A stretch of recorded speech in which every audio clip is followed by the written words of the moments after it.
ಇಲ್ಲಿಂದ ನಾವು ಇವಾಗ ಋಷಿಮುಖ ಪರ್ವತದ ಕಡೆಗೆ ಪಯಣ. ಸರಿ ಸುಮಾರು 3 ಕಿಲೋಮೀಟರ್ ಇದೆ, ಹೊರಡೋಣ. ಇಲ್ಲಿಂದ ರಾಮಚಂದ್ರರು ಮತ್ತೆ ಹನುಮಂತಪ್ಪ ಇಬ್ಬರು ಸೇರಿ ಋಷಿಮುಖ ಪರ್ವತಕ್ಕೆ ಹೋಗ್ತಾರೆ. ಅಲ್ಲಿ ಸುಗ್ರೀವನ ವಾಸಸ್ಥಳ ಆಗಿರ್ತದೆ. ವಾಲಿಗೆ ಹೆದರಿ ಸುಗ್ರೀವ ಆ ಋಷಿಮುಖ ಪರ್ವತದಲ್ಲಿ ಹೋಚ್ಕೊಂಡಿರ್ತಾನೆ. ಹೋಗಿ ಋಷಿಮುಖ ಪರ್ವತ ನೋಡೋಣ ಬನ್ನಿ.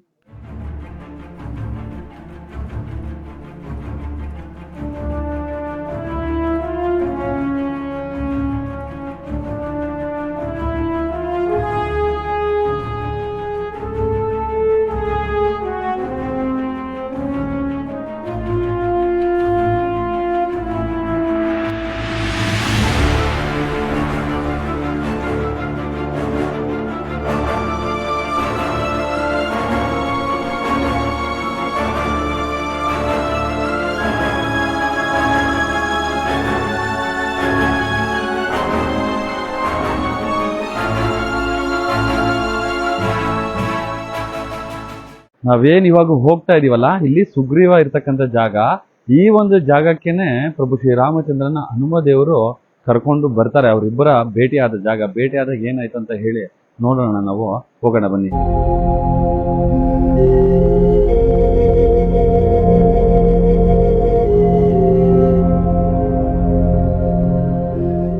ನೋಡಿ, ಇದು ತುಂಗಾಭದ್ರಾ ನದಿಯ ದಡ ಹರಿತಾ ಇರೋದು. ತುಂಗಾಭದ್ರಾ ನದಿ.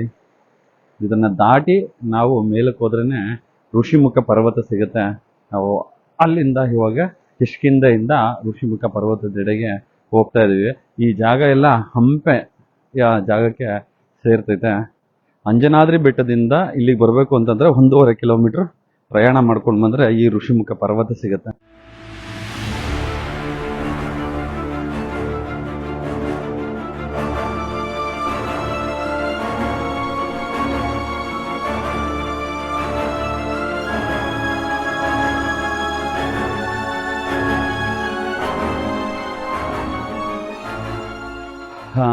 ವೀಕ್ಷಕರೇ, ನಾವು ಇವಾಗ ಋಷಿಮುಖ ಪರ್ವತಕ್ಕೆ ಬಂದು ತಲುಪಿದೀವಿ. ಇಲ್ಲಿ ಸುಗ್ರೀವನ ವಾಸಸ್ಥಳ ಆಗಿರುತ್ತದೆ. ವಾಲಿ ಮತ್ತೆ ಸುಗ್ರೀವರಿಬ್ಬರು ಅಣ್ಣ ತಮ್ಮಂದಿರು. ಒಬ್ಬ ದೊಡ್ಡ ರಾಕ್ಷಸ ಬಂದು ಈ ಒಂದು ಕಿಷ್ಕಿಂಧೆಗೆ ಕಾಟ ಕೊಡ್ತಾ ಇರ್ತಾನೆ. ವಾಲಿ ಮತ್ತೆ ಸುಗ್ರೀವರು ಜೊತೆಲೇ ಇರ್ತಾರೆ. ಅವಾಗ ಆ ರಾಕ್ಷಸನ ಸಂಹಾರಕ್ಕೆ ವಾಲಿ ಹೊಡ್ತಾನೆ, ಅದರಿಂದ ಸುಗ್ರೀವನು ಹೊಡ್ತಾನೆ. ಅವನು ಒಂದು ಗುಹೆ ಒಳಗಡೆ ಸೇರ್ಕೊಬಿಡ್ತಾನೆ ರಾಕ್ಷಸ. ಆ ಗುಹೆ ಒಳಗಡೆ ಸೇರ್ಕೊಂಡಾಗ ವಾಲಿ ಅವನ ಹಿಂದೆನೆ ಹೋಗಿ ಸುಮಾರು ವರ್ಷಗಳ ಕಾಲ ಈಚೆಗೆ ಬರೋದಿಲ್ಲ.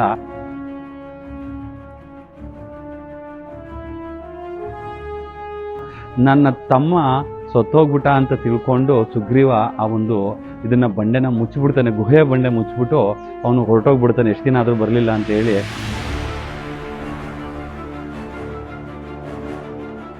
ರಾಜ್ಯಭಾರ ಆಡ್ತಾ ಇರ್ತಾನೆ ಯಾರು? ಸುಗ್ರೀವ.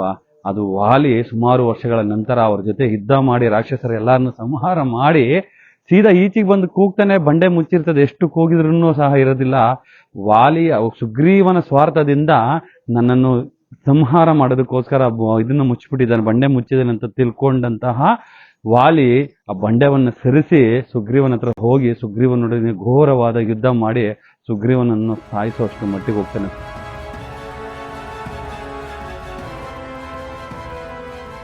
ಸುಗ್ರೀವ ಅಲ್ಲಿಂದ ಓಡಿ ಬಂದು ಈ ಋಷಿಮುಖ ಪರ್ವತಕ್ಕೆ ಬಂದು ಸೇರ್ಕೊಂತಾನೆ. ಈ ಋಷಿಮುಖ ಪರ್ವತಕ್ಕೆ ಯಾಕೆ ಬಂದು ಸೇರ್ಕೊಂತಾನೆ ಅಂತಂದ್ರೆ, ವಾಲಿಗೆ ಮಾತಂಗ ಮಹರ್ಷಿಗಳ ಶಾಪ ಇರ್ತದೆ. ರಾಕ್ಷಸರ ಸಂಹಾರದ ವೇಳೆಯಲ್ಲಿ ವಾಲಿ ರಾಕ್ಷಸರನ್ನ ಕೊಂದು ಮಾತಂಗ ಮಹರ್ಷಿಗಳ ತಪಸ್ಸು ಮಾಡ್ಬೇಕಾದ್ರೆ ಅವರ ಮುಂದಕ್ಕೆ ದೇಹವನ್ನ ಎಸ್ಬಿಟ್ಟಿರ್ತಾನೆ. ಆ ಒಂದು ಶಾಪ ಇಟ್ಟಿರ್ತಾನೆ, ನೀನ್ ಏನಾದ್ರೂ ಈ ಋಷಿಮುಖ ಪರ್ವತಕ್ಕೆ ಏನಾದ್ರೂ ಬಂದ್ರೆ ನೀನು ಸುಟ್ಟು ಭಸ್ಮ ಆಗ್ತೀಯ ಅಂತ ಹೇಳಿ. ಆ ಒಂದು ಕಾರಣದಿಂದಲೇ ಸುಗ್ರೀವನು ಈ ಒಂದು ಜಾಗವನ್ನು ಹರಿಸಿ ಬಂದು ಗೌಪ್ಯವಾಗಿ ಇಲ್ಲಿ ಸೇರ್ಕೊಬಿಟ್ಟಿರ್ತಾನೆ. ಯಾವುದೇ ಸ್ವತಂತ್ರವಾಗಿ ಬದುಕ್ತಾ ಇರ್ತಾನೆ. ಯಾವುದೇ ಕಾರಣಕ್ಕೂ ವಾಲಿ ಇಲ್ಲಿ ಬಂದು ನನ್ನನ್ನು ಏನೂ ಮಾಡೋದಿಲ್ಲ ಅಂತ ಹೇಳಿ ಈ ಒಂದು ಆಶ್ರಯದಲ್ಲಿ ಇರ್ತಾರೆ. ಈ ಒಂದು ಜಾಗದಕ್ಕೇನೆ ಹನುಮ ದೇವರು ಪ್ರಭು ಶ್ರೀ ರಾಮಚಂದ್ರರು ಮತ್ತೆ ಲಕ್ಷ್ಮಣರನ್ನ ಕರೆದುಕೊಂಡು ಬರ್ತಾರೆ.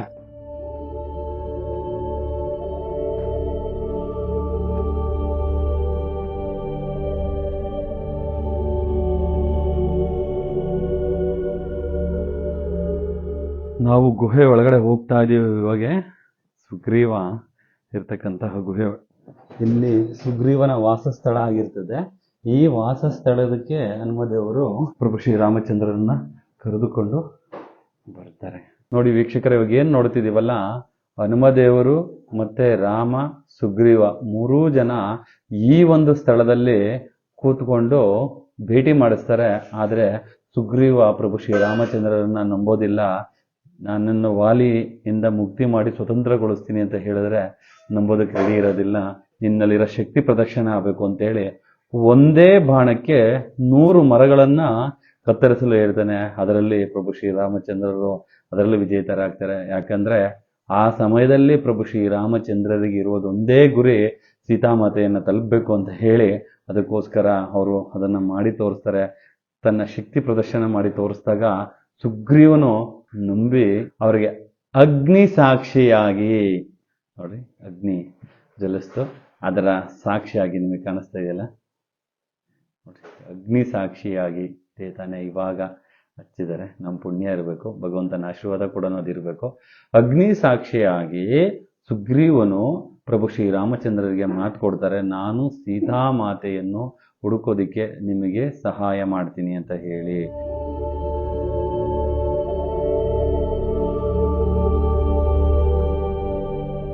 ಆಮೇಲೆ ಪ್ರಭು ಶ್ರೀರಾಮಚಂದ್ರರು ಕೂಡ ಮಾತು ಕೊಡ್ತಾರೆ, ನಾನು ವಾಲಿಯ ಸಂಹಾರದಲ್ಲಿ ನಿಮಗೆ ಸಹಾಯ ಮಾಡ್ತೀನಿ ಅಂತ ಹೇಳಿ. ಪ್ರಭು ಶ್ರೀರಾಮಚಂದ್ರರು ಮಾತು ಕೊಡಬೇಕಾದ್ರೆ ವಾಲಿಯ ಕೆಟ್ಟ ಗುಣಗಳನ್ನು ತಿಳಿದುಕೊಳ್ತಾರೆ. ವಾಲಿಯು ಸುಗ್ರೀವನ ಹೆಂಡತಿಯ ತಾರೆಯನ್ನು ಕರೆದುಕೊಂಡು ಹೋಗಿ ಅಲ್ಲಿ ಇದು ಮಾಡಿಕೊಂಡಿರ್ತಾನೆ. ಮತ್ತೆ ಅವನಲ್ಲಿ ಇರ್ತಕ್ಕಂಥ ಕೆಟ್ಟ ಗುಣಗಳಿಗೋಸ್ಕರ ಪ್ರಭು ಶ್ರೀರಾಮಚಂದ್ರರು ಸುಗ್ರೀವನಿಗೆ ಮಾತು ಕೊಡ್ತಾರೆ. ಸುಗ್ರೀವನ ಒಳ್ಳೆಯ ತನಕ್ಕೋಸ್ಕರ ಪ್ರಭು ಶ್ರೀರಾಮಚಂದ್ರರು ಮಾತು ಕೊಡ್ತಾರೆ. ತದನಂತರ ಅವರು ಇಲ್ಲಿಂದ ಹೊರಟು ಸುಗ್ರೀವ ಮತ್ತೆ ವಾಲಿಯ ಯುದ್ಧ ನಡೀತೈತೆ.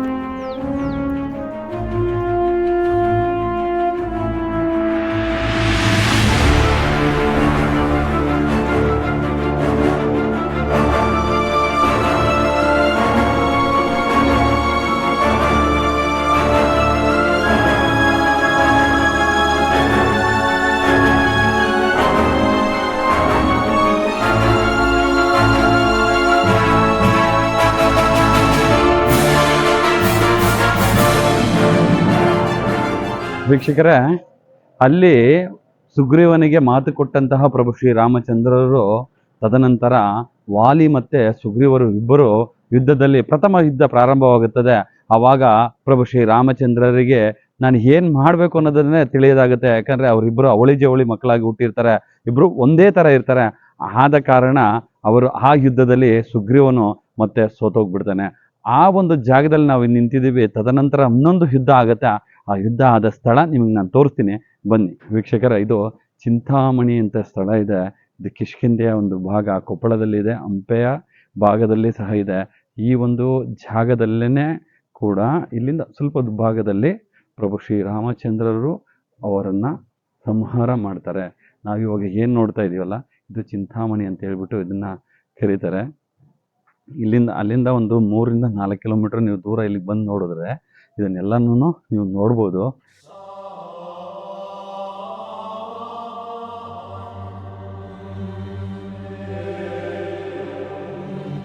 ವಾಲಿ ಮತ್ತು ಸುಗ್ರೀವರ ಯುದ್ಧ ಮಾಡಿದ್ದ ನಡೆಸಿರ್ತಕ್ಕಂಥ ಜಾಗ ಇದು.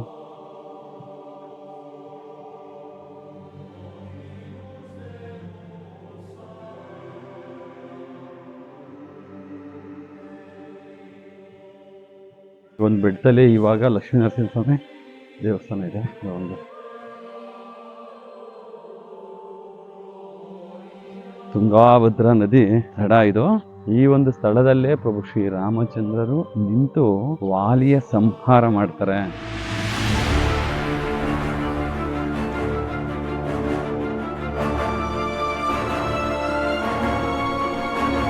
ಎರಡನೇ ಬಾರಿ ಯುದ್ಧ ಮಾಡ್ತಾರಲ್ಲ, ಮೊದಲನೇ ಬಾರಿ ಯುದ್ಧದಲ್ಲಿ ಅವರಿಬ್ಬರು ಒಳಿ ಜೋಳಿ ಆಗಿ ಹುಟ್ಟಿರೋದು ಒಂದೇ ತರ ಕಾಣಿಸೋದ್ರಿಂದ ಅವ್ರನ್ನ ಸಂಹಾರ ಮಾಡೋಕ್ಕಾಗಲ್ಲ. ಸುಗ್ರೀವ ರಾಮನ ಮಾತು ಕೊಟ್ಟು ತಪ್ಪಿದ್ಯಾ ನೀನು ನನಗೆ ಅಂತ ಹೇಳಿ ರಾಮನನ್ನು ನಿಂದಿಸ್ತಾನೆ.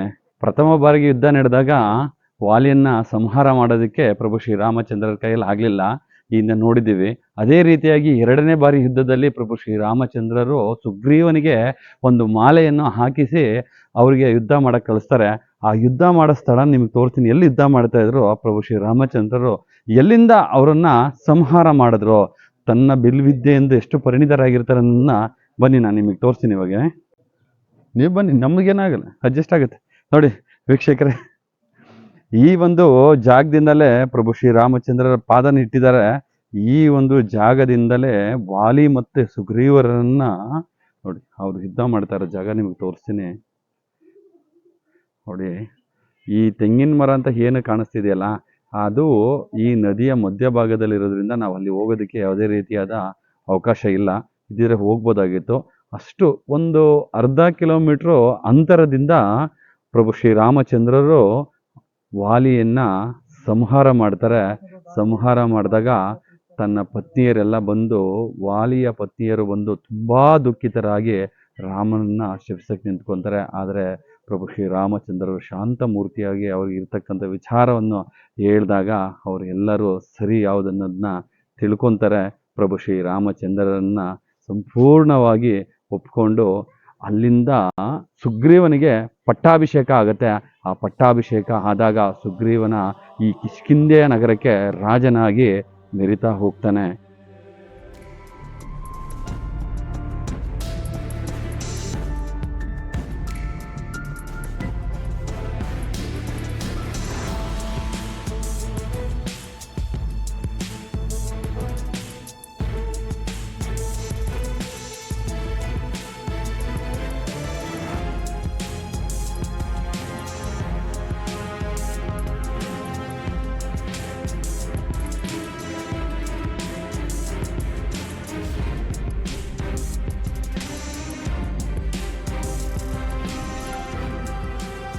ವೀಕ್ಷಕರೇ, ಯಾವ ಸುಗ್ರೀವ ಮತ್ತು ವಾಲಿಯ ನಡುವೆ ಯುದ್ಧ ನಡೆದು ವಾಲಿಯ ಸಂಹಾರ ಆಯ್ತಲ್ಲ, ಸಂಹಾರ ಆದಮೇಲೆ ಸುಗ್ರೀವನಿಗೆ ಪಟ್ಟಾಭಿಷೇಕ ಮಾಡ್ತಾರೆ. ಪ್ರಭು ಶ್ರೀರಾಮಚಂದ್ರರನ್ನ ಸುಗ್ರೀವ ಬೇಡ್ಕೊಂತಾನೆ, ನೀವು ನನಗೆ ಸಹಾಯ ಮಾಡಿದ್ದೀರಾ, ದಯಮಾಡಿ ಬಂದು ಈ ಸಾಮ್ರಾಜ್ಯದಲ್ಲಿ ನಿಮಗೆ ಬೇಕಾದ ರೀತಿಯಲ್ಲಿ ಬದುಕ್ಬೋದು, ನಿಮಗೆ ನಾನು ಸಹಾಯ ಮಾಡ್ತೀನಿ. ಇವಾಗ ಮಳೆಗಾಲ ಆಗಿರೋದ್ರಿಂದ ಯುದ್ಧ ಮಾಡಲು ಅನುಕೂಲ ಆಗಿರೋದಿಲ್ಲ, ಮತ್ತೆ ಅನ್ವೇಷಣೆ ಮಾಡೋದಕ್ಕೂ ಕೂಡ ಅಂದರೆ ಹುಡುಕೋದಿಕ್ಕೆ ಆಗೋದಿಲ್ಲ. ನೀವು ಮಳೆಗಾಲ ಕಳೆಯೋವರೆಗೂ ಇಲ್ಲೇ ಇರಬೇಕು ಅಂತ ಹೇಳಿಬಿಟ್ಟು ಸುಗ್ರೀವ ಮತ್ತೆ ಹನುಮಾದಿಗಳಿಗೂ ಬೇಡ್ಕೊತಾರೆ. ಆದರೆ ಪ್ರಭು ಶ್ರೀರಾಮಚಂದ್ರರು ತನ್ನ ತಂದೆಗೆ ತಾಯಿಗೆ ಕೊಟ್ಟ ಮಾತಿನಂತೆ ಅವರು ಕಾಡಿನಲ್ಲಿ ವನವಾಸ ಮಾತ್ರ ಮಾಡಬೇಕು ಅಂತ ಹೇಳ್ಬಿಟ್ಟು ನಾನು ಶಪಥಗೈದು ಬಂದಿರ್ತೀನಿ. ಹಾಗಾಗಿ ನಾನು ಈ ಒಂದು ಸಾಮ್ರಾಜ್ಯನ ಅನುಭವಿಸಲ್ಲ, ಹಾಗಾಗಿ ನೀವು ಇದು ನನಗೆ ಬೇಡ ಅಂತೇಳಿ ಅಲ್ಲಿಂದ ಸರಿಸುಮಾರು ಒಂದು 5ರಿಂದ 6 ಕಿಲೋಮೀಟರ್ ದೂರದಲ್ಲಿ ಇಂದಿನ ಮಾಲ್ಯವಂತ ಎಂಬ ಪರ್ವತದಲ್ಲಿ ಬಂದು ನಿಲ್ಲಿಸಿರ್ತಾರೆ. ಆ ಒಂದು ಜಾಗದಲ್ಲಿ ನಾವಿದ್ದೀವಿ. ನೋಡಿ ನನ್ನ ಪ್ರೀತಿಯ ವೀಕ್ಷಕರೇ, ಪ್ರಭು ಶ್ರೀರಾಮಚಂದ್ರರು ಅಂದಿನ ತ್ರೇತಾಯುಗದಲ್ಲಿ ವಾಸ ಮಾಡಿರತಕ್ಕಂಥ 4 ತಿಂಗಳ ಕಾಲ, ಅಂದರೆ ಮಳೆಗಾಲದ 4 ತಿಂಗಳ ಕಾಲ ಈ ಒಂದು ಪ್ರದೇಶದಲ್ಲೇ ಪ್ರಭು ಶ್ರೀರಾಮಚಂದ್ರರು ವಾಸ ಮಾಡಿರ್ತಾರೆ. ಇಂದು ದೇವಾಲಯವಾಗಿ ಇದನ್ನ ಕಟ್ಟಿ ನಿಲ್ಲಿಸಿದ್ದಾರೆ. ನನ್ನ ಪ್ರೀತಿಯ ವೀಕ್ಷಕರ, ನೋಡೋಣ ಬನ್ನಿ ಹೇಗಿದೆ ಅಂದಿನ ಪ್ರಭು ಶ್ರೀರಾಮಚಂದ್ರ 4 ತಿಂಗಳ ಕಾಲ ಮಳೆಗಾಲದಲ್ಲಿ ಕರ್ನಾಟಕ ರಾಜ್ಯದಲ್ಲಿ ಕಳಗಿರ್ತಾರೆ ಅಂತ ಪ್ರದೇಶ ನಾವೆಲ್ಲರೂ ನೋಡಿ ಕಣ್ ತುಂಬ್ಕೊಳ್ಳೋಣ.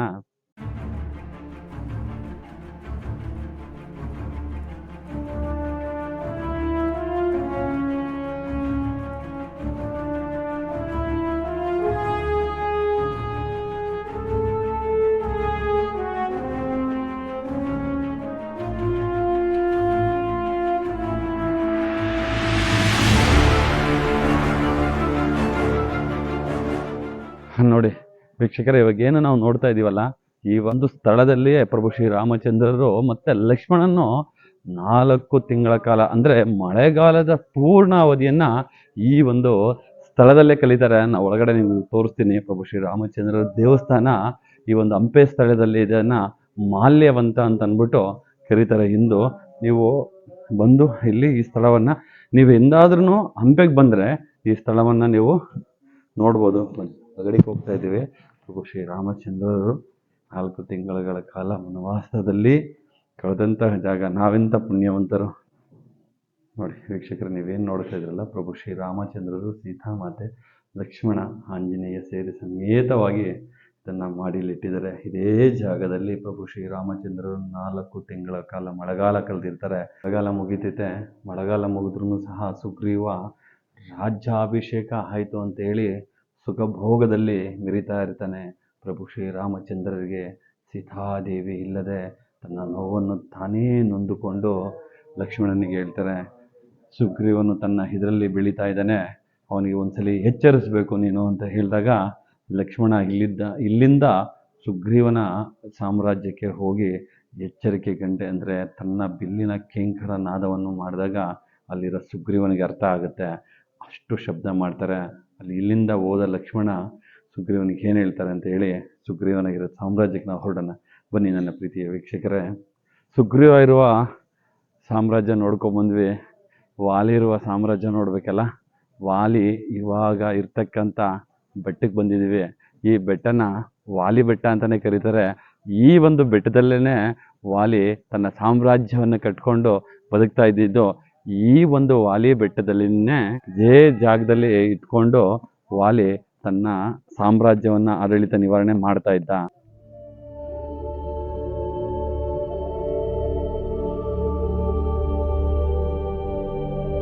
ವಾಲಿ ಬೆಟ್ಟ ಹಕ್ಕಿ ಮೇಲೆ ಬಂದ್ವಿ. ಇಲ್ಲಿ ದುರ್ಗಾದೇವಿಯ ದೇವಸ್ಥಾನ ಇದೆ, ದರ್ಶನ ಮಾಡ್ಕೊಳ್ಳೋಣ. ಆಮೇಲೆ ವಾಲಿ ಬಗ್ಗೆ ನಾವು ಮಾಹಿತಿ ತಗೊಳ್ಳೋಣ.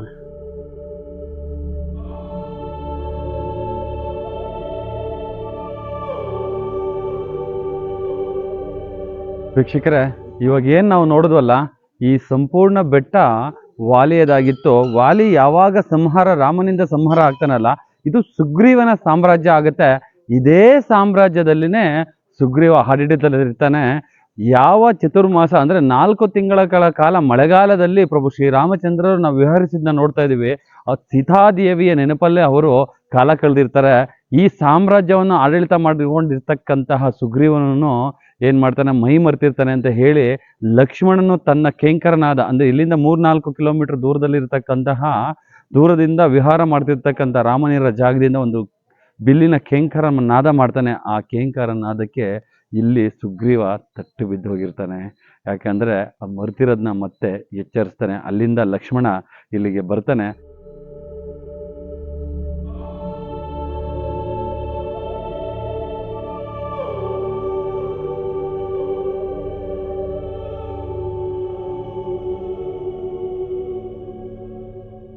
ಭಗವಂತನ ಆಶೀರ್ವಾದದಿಂದ ಹೊಟ್ಟೆ ತುಂಬ ಊಟ ಆಯಿತು. ಬನ್ನಿ ವಾಲಿ ಬೆಟ್ಟನ ಸಂಪೂರ್ಣವಾಗಿ ನೋಡ್ಕೊಳ್ಳೋಣ.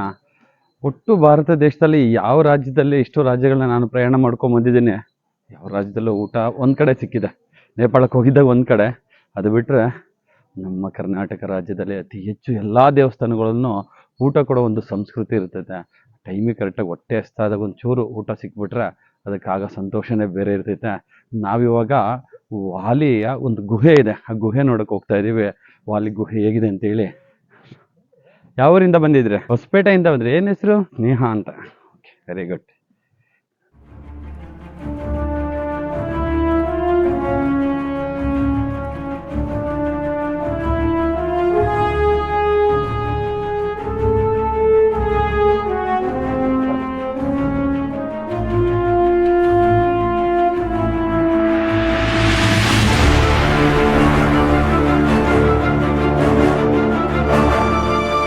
ಕಾಡು ಮೃಗಗಳಿವೆ, ಎಚ್ಚರಿಕೆ. ಇಲ್ಲೆಲ್ಲ ಇದೆ ಅಂತ ಹುಷಾರಾಗಿ ಹೋಗ್ಬೇಕಂತೆ. ಹಾಕಿದ್ದಾರೆ ನೋಡಿ, ಇಲ್ಲಿ ಏನೇನು ನಡೆದಿದೆ. ವೀಕ್ಷಕರೇ, ವಾಲಿ ಮತ್ತು ಸುಗ್ರೀವರು ಅಣ್ಣ ತಮ್ಮಂದಿರು. ಒಬ್ಬ ದೊಡ್ಡ ರಾಕ್ಷಸ ಬಂದು ಯುದ್ಧ ಮಾಡಿಬಿಡ್ತಾನೆ. ಆ ರಾಕ್ಷಸ ಯುದ್ಧದಿಂದ ಓಡೋಗ್ಬೇಕಾದ್ರೆ ವಾಲಿ ಅವನನ್ನು ಅಟ್ಟಿಸ್ಕೊಂಡ್ಬರ್ತಾನೆ. ಹಿಂದೆನೇ ಸುಗ್ರೀವನು ಸಹ ಬರ್ತಾನೆ. ಸುಗ್ರೀವ ಬಂದಾಗ ಆ ರಾಕ್ಷಸ ಗುಹೆ ಒಳಗಡೆ ಹೋಗ್ಬಿಡ್ತಾನೆ. ಸುಮಾರು ವರ್ಷಗಳ ಕಾಲ ಯುದ್ಧ ನಡೀತಾ ಇರ್ತದೆ. ಸುಗ್ರೀವ ಆಚೆ ನಿಂತ್ಕೊಂಡು ಕಾಯ್ತಾ ಇರ್ತಾನೆ, ಬರ್ತಾರೆ ಅಂತೇಳಿ. ಬರೋದಿಲ್ಲ. ರಕ್ತ ಹರಿದು ಆಚೆಗೆ ಬರ್ತೈತೆ. ವಾಲಿಯ ಕೊಲೆ ಆಗಿರ್ಬೋದು ಅಂತ ತಿಳ್ಕೊಂಡಂತಹ ಸುಗ್ರೀವ ಅದಕ್ಕೆ ಬಂಡೆ ಮುಚ್ಚಿಬಿಡ್ತಾನೆ. ಆ ಬಂಡೆ ಮುಚ್ಚಿರೋ ಜಾಗ ನಿಮಗೆ ನಾನು ತೋರಿಸ್ತೀನಿ. ಯಾವ ಗುಹೆಯಲ್ಲಿ ಯುದ್ಧ ನಡೀತೋ ಆ ಗುಹೆ ಬಂಡೆ ಮುಚ್ಚಿರೋ ಜಾಗ. ಆ ಗುಹೆ ಒಳಗಡೆ ಹೋಗೋಣ ಬನ್ನಿ, ನಿಮ್ಮನ್ನು ಕರ್ಕೊಂಡು ನೋಡಿ.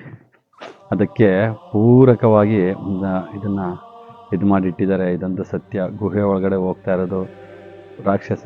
ಅದನ್ನು ವಾಲಿ ನೋಡಿ ಹಿಂದೆ ಹೋಗ್ತಾನೆ. ರಾಕ್ಷಸನ ಗುಹೆ ಒಳಗಡೆ ಹೋದ ನಂತರ ಏನಾಯಿತು, ಅಲ್ಲಿಂದ ಸುಗ್ರೀವ ಬಂಡೆ ಮುಚ್ತಾ ಇರೋದು. ಸುಗ್ರೀವಾದಿಗಳು ಆಚೆಗೆ ಬರೋದು. ಆ ಒಂದು ಜಾಗದಲ್ಲಿ ಇವಾಗ ನಾವು ನಿಂತ್ಕೊಂಡಿದ್ದೀವಿ. ಇವಾಗ ಏನು ನೋಡ್ತಾ ಇದೀವಲ್ಲ, ಇದನ್ನ ವಾಲಿ ಗುಹೆ ಅಂತ ಕರೀತಾರೆ. ಇದರ ಒಳಗಡೆನೇ ಹೋಗೋದು ರಾಕ್ಷಸ ಹೋಗ್ತಾನೆ.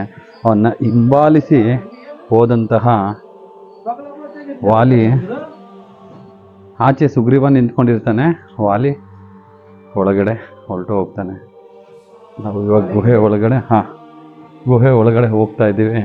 ಆಚೆಯಿಂದ ಸುಗ್ರೀವ ಬಂಡೆ ಮುಚ್ಚಿಬಿಟ್ಟಿರ್ತಾನೆ. ಸುಮಾರು ವರ್ಷಗಳ ಕಾಲ ಯುದ್ಧ ನಡೀತಾ ಇದೆ, ನೀವು ನೋಡ್ತಾ ಇದ್ದೀರಾ.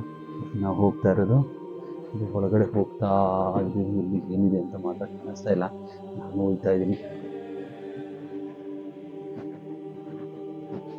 ಇಲ್ಲಿ ಯಾರು ಇಲ್ಲಿ ಅನ್ನೋರಿಲ್ಲ, ಕೇಳೋದು ಇಂಥ ಗುಹೆ. ಇಲ್ಲಿ ಗುಹೆ ಒಳಗಡೆ ಇಂದ ಹೊರಗಡೆಗೆ ಬರ್ತಾ ಇದ್ದೀವಿ.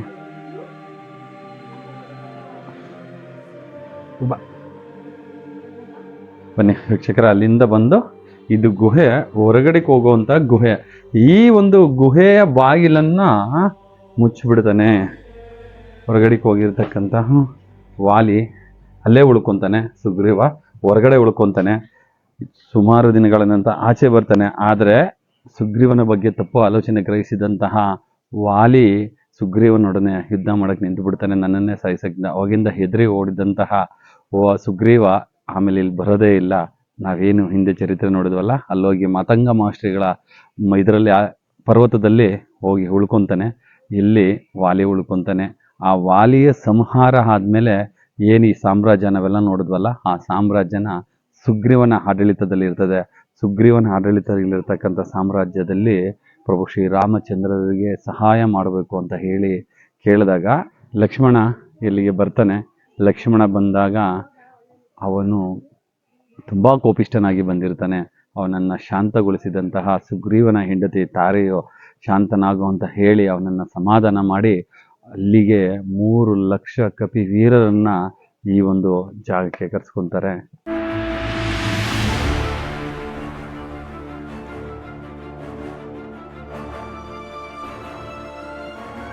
ನೋಡಿ ಪ್ರೀತಿಯ ವೀಕ್ಷಕರ, ಏನು ನಾವು ಇವಾಗ ನೋಡ್ತಾ ಇದೀವಲ್ಲ, ಇದೇ ಸಾಮ್ರಾಜ್ಯದಲ್ಲಿ ಸುಗ್ರೀವನ ಆಡಳಿತಕ್ಕೆ ಒಳಪಡ್ತದೆ. ಆವಾಗ 3 ಲಕ್ಷ ಕಪಿ ವೀರರು ಈ ಒಂದು ಸಾಮ್ರಾಜ್ಯದ ಮಧ್ಯೆ ಬಂದು ನಿಂತ್ಕೊಂಡಿರ್ತಾರೆ. ಭಾರತ ದೇಶದ ಎಲ್ಲ ಮೂಲೆಗಳಿಂದಲೂ ಕಪಿ ವೀರರು ಬಂತಾರೆ. ಈ ಒಂದು ಸ್ಥಳದಲ್ಲೇ ಅಂದ್ರೆ ಸುಗ್ರೀವನ ಸಾಮ್ರಾಜ್ಯದಿಂದಲೇ 4 ದಿಕ್ಕುಗಳಿಗೆ 3 ಲಕ್ಷ ಕಪಿ ವೀರರನ್ನ ಕಳಿಸ್ಕೊಡ್ತಾನೆ ಸುಗ್ರೀವ. ಅವನ ಆಜ್ಞೆಯಂತೆ ಎಲ್ಲರೂ 4 ದಿಕ್ಕುಗಳಿಗೆ ಓಡ್ತಾರೆ. ಆದರೆ ಹನುಮಾನಾದಿ ದೇವತೆಗಳಿಗೆ ಮಾತ್ರ ದಕ್ಷಿಣ ದಿಕ್ಕಿಗೆ ಹೊರಡೋದಕ್ಕೆ ಅವಕಾಶ ಸಿಗುತ್ತೆ. ಹೊರಡಬೇಕಾದ್ರೆ ಪ್ರಭು ಶ್ರೀರಾಮಚಂದ್ರರು ವಿಶೇಷವಾದ ಪ್ರೀತಿಯನ್ನ ಹನುಮನ ಮೇಲೆ ತೋರಿಸಿ ಅವರಿಗೆ ಒಂದು ಉಂಗುರವನ್ನ ನೀಡ್ತಾರೆ. ಸೀತಾದೇವಿಗೆ ನನ್ನ ಗುರುತನ್ನು ನೀಡು ಅಂತ ಹೇಳ್ಬಿಟ್ಟು ಅದನ್ನ ತಗೊಂಡು ಪ್ರಭು ಶ್ರೀರಾಮಚಂದ್ರರಿಗೆ ಪಾದಕ್ಕೆ ನಮಸ್ಕರಿಸಿ ಹನುಮಂತಪ್ಪ ಒಂದು ಮಾತು ಹೇಳ್ಬಿಟ್ಟು ಹೋಗ್ತಾರೆ. ಇವತ್ತಿನಿಂದ ನಾನು ಒಂದು ಹನಿ ನೀರು, ಒಂದು ಫಲವನ್ನು ನಾನು ಮುಟ್ಟಲ್ಲ. ಯಾವತ್ತು ಸೀತಾಮಾತೆಯ ದರ್ಶನ ನಾನು ಮಾಡ್ತೀನೋ ಅವತ್ತೇ ನಾನು ನೀರು ಕುಡಿತೀನಿ, ಫಲಾಹಾರಗಳನ್ನ ತಿಂತೀನಿ ಅಂತ ಹೇಳಿ ಇಲ್ಲಿಂದ ಹೊರಡ್ತಾರೆ. ಅವ್ರು ಮುಂದೆ ಹೊರಟು ಏನಾಯ್ತು ಅನ್ನೋ ಎಲ್ಲ ವಿಚಾರಗಳನ್ನ ತಿಳಿತಾ ಹೋಗೋಣ. ಈ ವಿಡಿಯೋನ ನಾನು ಇಲ್ಲಿಗೆ ಮುಗಿಸ್ತಾ ಇದ್ದೀನಿ. ನನ್ನ ಪ್ರೀತಿಯ ವೀಕ್ಷಕರೇ, ನನ್ನ ವಿಡಿಯೋನ ನೋಡ್ತಾ ಇರಿ. ನನ್ನ ಎಲ್ಲ ಯೂಟ್ಯೂಬ್ ಚಾನಲ್, ಇನ್ಸ್ಟಾಗ್ರಾಮ್, ಫೇಸ್ಬುಕ್ಕಲ್ಲಿ ನಾನು ಫಾಲೋ ಮಾಡಿ ಅಂತ ಹೇಳ್ತಾ ಭಗವಂತನಿಗೆ ಒಂದು ಘೋಷಣೆ ಕೂಗ್ತಾ ವಿಡಿಯೋ ಮುಕ್ತಾಯ ಮಾಡ್ತಾ ಇದ್ದೀನಿ. ಜೈ ಶ್ರೀರಾಮ್.